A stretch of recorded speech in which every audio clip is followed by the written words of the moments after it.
Bonjour, bonsoir, ça dépend de l'heure à laquelle vous me recevez chez vous. J'espère que vous allez bien. Quant à moi, c'est toujours un plaisir de vous retrouver dans ce nouveau numéro de l'émission Lumière. Ma mère s'est toujours opposée à toutes mes relations. Je ne comprenais pas pourquoi, jusqu'au jour où je découvre la vérité cachée derrière cette opposition. Je suis l'enfant unique de ma mère. Et lorsque mon père est décédé, d'après elle, je n'ai connu d'autres personnes que ma mère. C'était elle le seul visage parental que j'ai connu dans ma vie. Certes, j'avais des oncles, voilà, mes pères côté paternel, mais je n'ai jamais connu mon père. Et donc, toutes les relations que j'ai eues, ma mère s'opposait, mais catégoriquement. Toutes les filles que je la présentais n'étaient toujours pas bonnes. Celle a tel défaut, celle est de telle famille, je veux telle. C'était toujours comme ça. Mais comme c'est ma mère, je ne pouvais pas l'affronter. Jusqu'au jour où je suis vraiment tombée amoureuse d'une fille que je rencontrais lorsque j'étais étudiant. Je dis à ma mère, c'est vrai, tu t'es toujours initiée sur ma vie privée. Je n'étais jamais contrariée. J'ai accepté tes caprices, j'ai accepté tout ce que tu me faisais vivre parce que pour moi, je pensais que tu me protégeais. Je suis tombée amoureuse de cette jeune fille. Nous avons fait notre bout de chemin ensemble.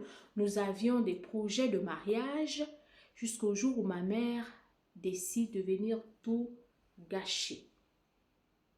Elle me dit, cette fille n'est pas bonne pour toi. Je ne la veux pas comme belle fille.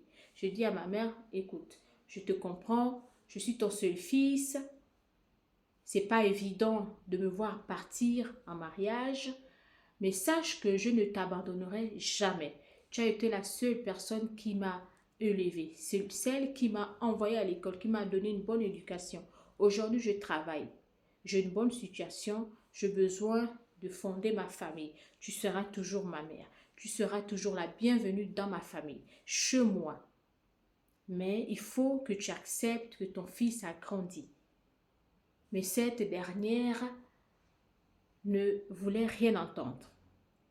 C'est son fils ou rien. Elle a sémé la zizanie dans le foyer de son fils. Elle a sémé la discorde dans le foyer de son fils. La belle-fille, désarmée, ne pouvait pas affronter sa belle-mère. Elle a fini par partir. Le fils est devenu malheureux. Il a vraiment aimé cette fille. Il a souffert de cette séparation. La mère est venue consoler son fils et a dit, oui mon fils, voilà, si je le fais, c'est pour te protéger. Je ne veux que de ton bien. Je ne veux pas te voir détruire ta vie. Je ne veux pas te voir avec ces femmes qui viendront non seulement pour te ruiner et pour abuser de toi. Ils ne vont jamais t'aimer comme moi, ta mère, je t'aime. L'amour que j'éprouve pour toi, ne pas l'amour que ces filles que je vois que tu ramènes à la maison te donneront. Aucune fille ne t'aimera comme moi je t'aime. Le fils essaie de discuter avec sa maman pour essayer de comprendre, creuser un peu le fond, voilà, de la pensée de sa mère. Pourquoi cette obsession envers son fils? La mère va finir par fondre en larmes et dire, si je m'oppose catégoriquement à ce que tu aies une vie, que tu fondes une famille, parce que, figure-toi mon fils, je n'ai jamais oublié ton père. À chaque fois que je te vois, tu me rappelles ton père, tu me rappelles l'homme que j'ai aimé, tu me rappelles l'homme à qui j'ai donné mon cœur, qui m'a fait souffrir en retour. Donc j'ai juré de te protéger, j'ai juré de faire de toi ma priorité. Et donc toi et moi ensemble, nous ne faisons qu'un. Ce qui fait que je ne supporte pas de te voir avec une autre femme. Je pense que j'ai développé des sentiments pour toi.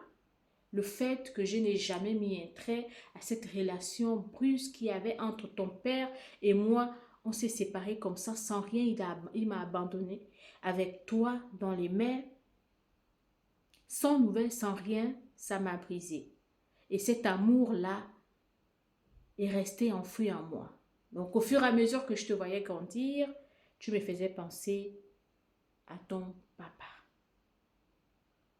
Le fils a essayé de raisonner la mère. Maman, oui, je peux comprendre. Je peux comprendre la douleur que tu as eue.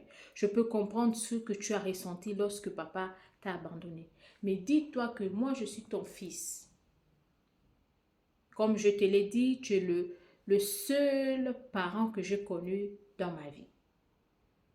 Et au grand jamais, je ne t'abandonnerai. Au grand jamais, je te ferai souffrir. Ce que je souhaite pour toi, c'est que tu refasses ta vie. Oublie papa, il est parti des partis. Je ne suis pas le seul enfant qui a été abandonné. Je ne suis pas le seul enfant qui n'a pas connu son père. Il y a beaucoup ici qui ont grandi sans leur papa, qui ont grandi sans un visage paternel. Mais ces personnes sont heureuses aujourd'hui, sont heureuses autant pour moi aujourd'hui. Donc maman essaie de passer à autre chose.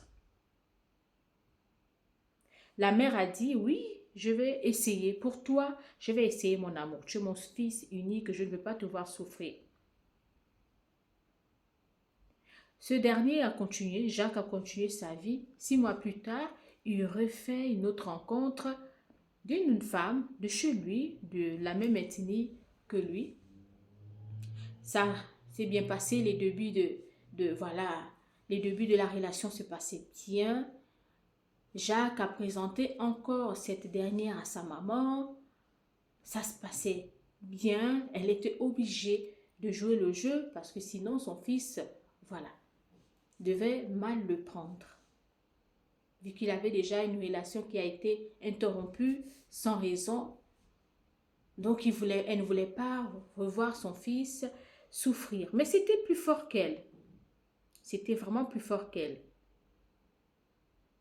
Elle est encore rentrée dans cet acharnement, dans cette opposition. Mon fils, je ne veux pas. Oui, on a parlé, je t'ai promis, mais c'est plus fort que moi. Je n'arrive pas à te voir avec une autre femme. Donc je ne peux pas supporter qu'une autre femme te touche. Je suis ta mère. Et c'est moi qui ai le dernier mot. Cette fille n'est pas bien pour toi. Elle est là pour te ruiner. Elle est là pour te faire du mal. Elle est là pour te briser le cœur. Je ne veux pas la voir chez moi. Elle est rentrée dans une colère totale. Elle a parlé mal à son fils. Elle a sorti des paroles qu'il ne faut pas dire à son enfant. Le fils est parti, il était brisé. Il me contacte pour essayer de donner des conseils à toutes ces femmes, à toutes les mamans ou à sa mère envahissante qui est trop collée dans la vie, qui sont trop collées dans la vie de leurs enfants, qui veulent tout contrôler, tout surveiller. Jacques a 39 ans. Il a fait ses études. Il travaille, il a une belle situation. Mais il ne peut pas décoller dans sa vie privée à cause de sa mère. Il ne peut pas entamer une vie amoureuse, une relation entre une femme et un homme à cause de sa mère, parce qu'elle est obstinée par lui, parce qu'elle est vraiment attachée sentimentalement par lui. Cette mère voit en son fils cet homme qu'il a abandonné, cet homme à qui elle a donné son cœur, qui a brisé ses rêves de femme, d'épouse, ses rêves de femme au foyer, ses rêves de mère. Et donc, s'acharne vers son enfant. Son enfant ne peut pas vivre une vie de couple en paix sans que sa mère s'incruste, sans que sa mère se mêle. Si vous étiez à la place de Jacques, je vais m'adresser à mes frères. Et je m'adresse également à mes mamans, à mes tantes, celles qui sont envahissantes dans la vie de leurs enfants, garçons, à toutes ces personnes qui subissent ce genre de comportement venant de la part de leurs parents. Jacques a peur. Il ne peut pas entamer une relation parce qu'il sait que derrière, sa mère va venir encore tout gâcher. C'est quelqu'un de très fidèle. C'est quelqu'un sans histoire.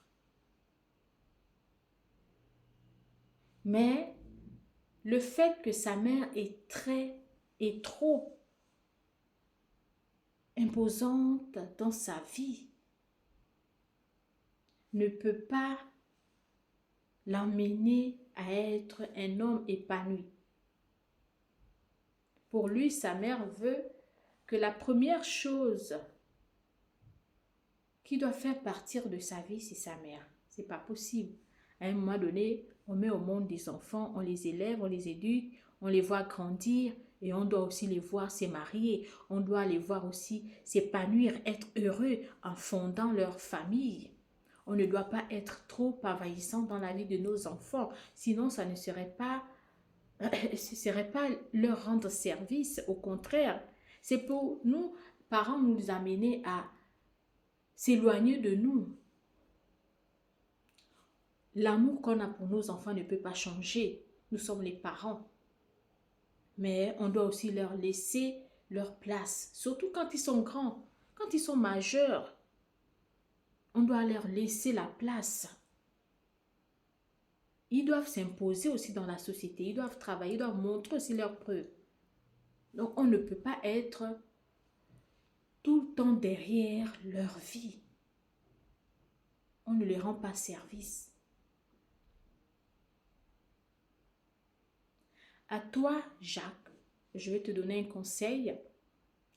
Ta maman, elle est dans un déni total. Elle est vraiment dans un déni, mais total.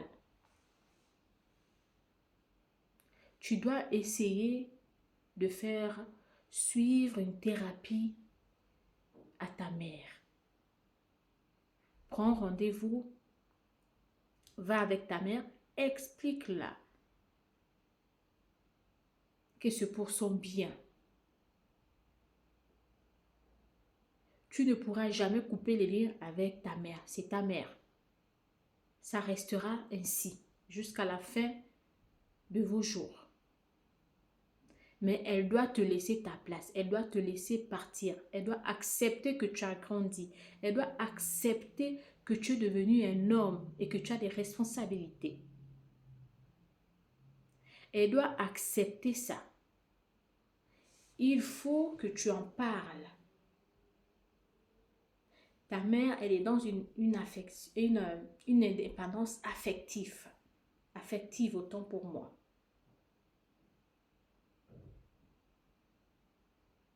Elle ne peut pas te laisser partir. Parce que cette blessure en elle n'est toujours pas guérie malgré les années. Et pourtant, tu as 39 ans et elle est toujours derrière toi. Ça veut dire que toute sa vie, elle l'a passé, tout son amour, elle te l'a donné. Parce qu'elle a aimé un homme qui en retour ne l'a pas donné cet amour-là qu'elle avait donné en retour. Ne l'a pas accordé cette place de femme dans sa vie. Je pense qu'il s'en est peut-être aperçu de quelque chose qu'il était obligé de partir. Ou bien il y a eu des problèmes, je ne sais pas. Mais ce que je te conseille de faire, c'est d'en parler à ta mère et de la faire suivre, qu'elle essaye de te voir comme un homme qui a grandi. Mais pas comme un homme avec qui elle pourrait avoir quelque chose d'intime. C'est ta mère. Elle ne doit pas développer ce genre de sentiment-là envers toi. Au contraire, ce qu'elle doit faire, c'est de prier et faire en sorte que toi, tu évolues dans la vie et que tu fondes une famille pour qu'elle, en retour, soit grand-mère. Elle est vraiment en souffrance. Il faut vraiment l'aider. Il faut vraiment que tu l'aides et que tu sois à ses côtés pour lui faire entendre que dans la vie, tout n'est pas rose. Il y a des situations comme ça. On donne notre cœur parfois à des personnes qui n'en valent pas la peine. On se sacrifie pour des personnes qui n'ont rien à foutre de ce qu'on peut faire pour eux. Ils sont là juste par intérêt. Dès qu'ils ont eu ce qu'ils voulaient, ils se barrent. Et c'est sans remords. C'est sans retour pour certains. Et donc, parle avec ta mère. Essaye de trouver une solution pour qu'elle sorte de cette cassure qu'elle a gardée en elle depuis des années. À vous, mes mamans, à vous, mes grandes sœurs, les femmes qui sont envahissantes dans la vie de leurs enfants. Je vais parler des garçons parce que c'est l'histoire de Jacques. C'est un homme qui vient se plaindre là. Je peux comprendre. Il y a la peur parfois. Et il y a aussi cette crainte de se dire, est-ce que mon fils va tomber sur une belle fille?